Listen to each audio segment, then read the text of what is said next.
Hello everybody, welcome back to Forza Horizon for another LEGO lap time build. This time with quite an interesting one, the Lola T70 Can-Am Le Mans car.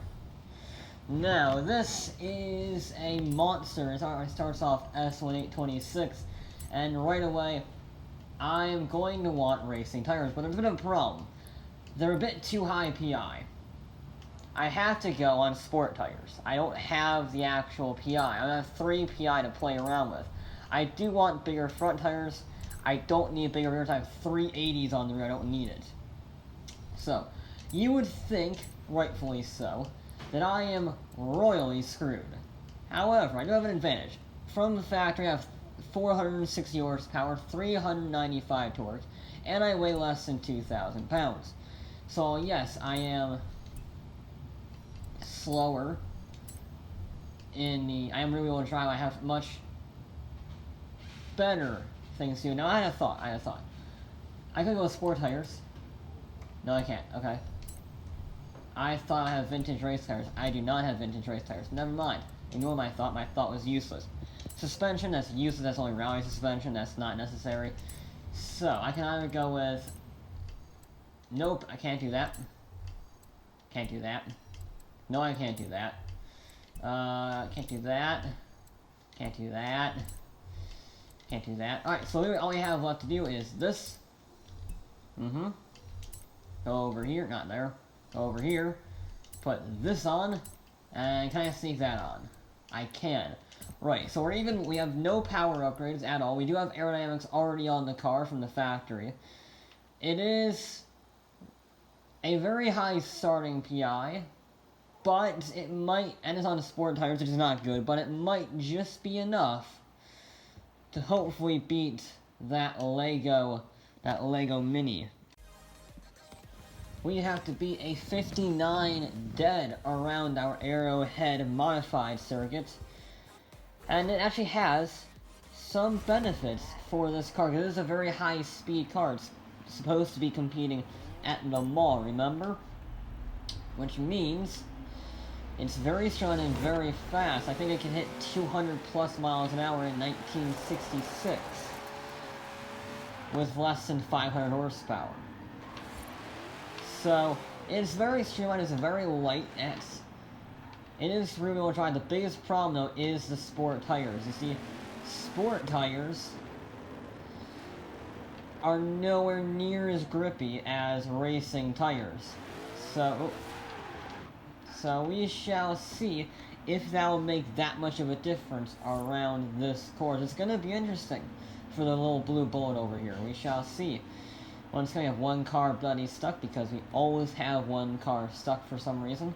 We're going to wait till he clears the corkscrew and then we're going to get going.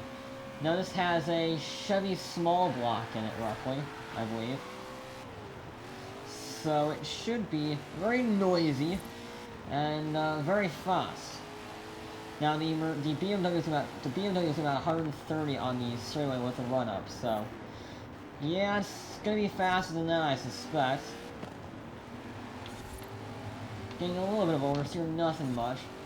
This does have the benefit of being a race car. It's not designed to be road legal like the BMW or the Nissan. It is a pure racing car designed for and built from Le Mans and Can-Am is what the Lola T70 competed in.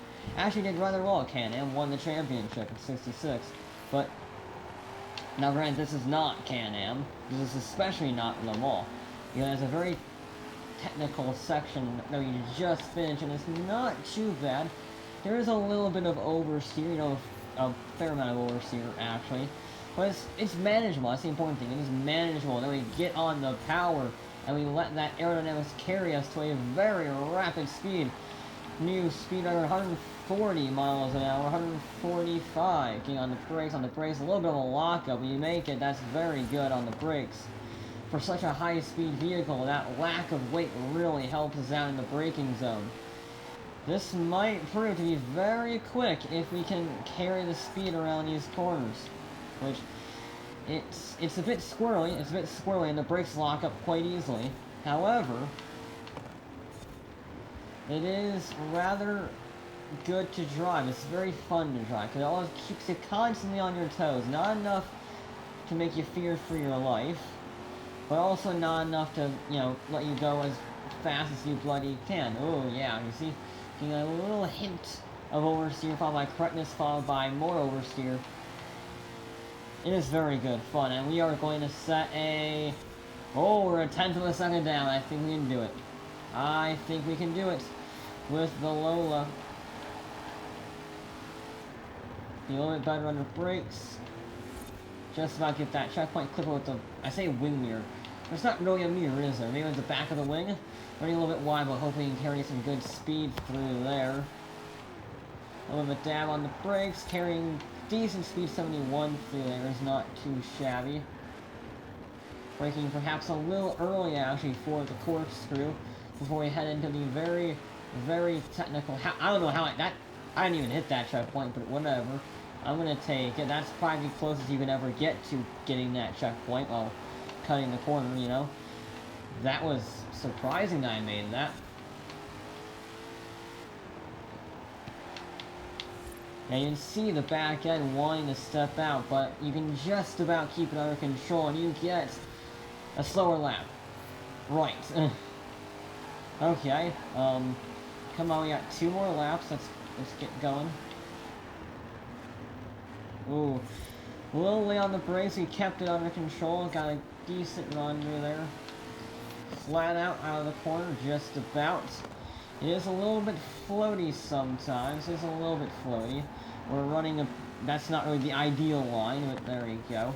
Try and brake a little later. You see, now you gotta push the car hard, because we got 2 more laps to try and beat that car by a tenth of a second. Again, I'm somehow finding the corner speed there. I don't know how. The next lap, I'm going to miss that. It's just an inevitability at this point. You know, first time, fool me once, shame on me. Fool me twice, shame on you. Fool me 3 times, I'm gonna die, I swear.